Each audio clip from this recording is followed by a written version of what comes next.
আলভি আমার রিজিকে হাত দিছে, কিন্তু মানুষ আমার যে রুটি রুজি, হ্যাঁ আমি কিন্তু আর কিছু করি না। নেপাল থেকে আপনি কবে ব্যাক করেন? যেদিন এই ইনসিডেন্টটা হয় ওই দিন আমরা টিকিট খুঁজতেছিলাম, বাট ওই মোমেন্টেই আমরা টিকিট পাচ্ছিলাম না। অনেকে বলতেছে যে নেপাল থেকে বাংলাদেশে আসতে বেশি সময় লাগে, সময় বেশি লাগে না, কিন্তু অ্যাটলিস্ট একটা টিকিট লাগে, হ্যাঁ প্লেনে একটা সিট লাগে, তো সেটা পেতে তো হয়, সেটা পাওয়া যাচ্ছিল না। এবং একটা টিকিটও খোঁজা হয়েছে যে অ্যাটলিস্ট আলভি যার ওয়াইফ সে অ্যাটলিস্ট ব্যাক করুক, বাকিরা আমরা পরের টিকিট নিয়ে আমরা আস্তে ধীরে ব্যাক করব, কিন্তু সেটাও পাওয়া যাচ্ছিল না। পরে ওই দিন তো আসলে ব্যাক করা যায় নাই।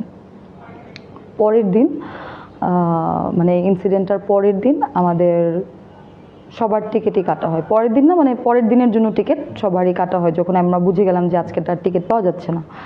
পরের দিনের টিকিট যেটা ফার্স্টেই যেটা পাওয়া গেছে ওই টিকিট কাটা হয়, এবং আমরা পরের দিনই সবাই ব্যাক করি।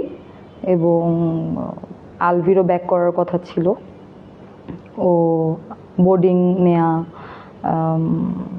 মানে যে প্রসেস থাকে এরপর এগুলো করা হয়েছিল, বাট লাস্ট মোমেন্টে কিছু ইনফরমেশন আসার কারণে আর আসে না। বাট আমরা টিমের বাকিরা যারা ছিলাম, মানে আমরা বাংলাদেশ থেকে বাকিরা যারা আর ছিলাম সবাই আমরা পরের দিন ব্যাক করেছিলাম। এটা একটা জায়গায় দেখলাম একজন ভুল ইনফরমেশন দিয়েছে, মেবি আমার একটা অডিও আজকে রিলিজ হয়েছে, আমি গতকাল বলেছিলাম দেখে অনেকে ভাবতেছে আমি 2 তারিখে রিটার্ন করেছি। 2 তারিখে না, আমি 1 তারিখে রিটার্ন করেছি। আলভি এক্স্যাক্টলি এখন কোথায় আছে সেটা আমি জানি না। আমি ওকে লাস্ট নেপাল থেকে বিদায় নিয়ে আমরা বের হয়েছি।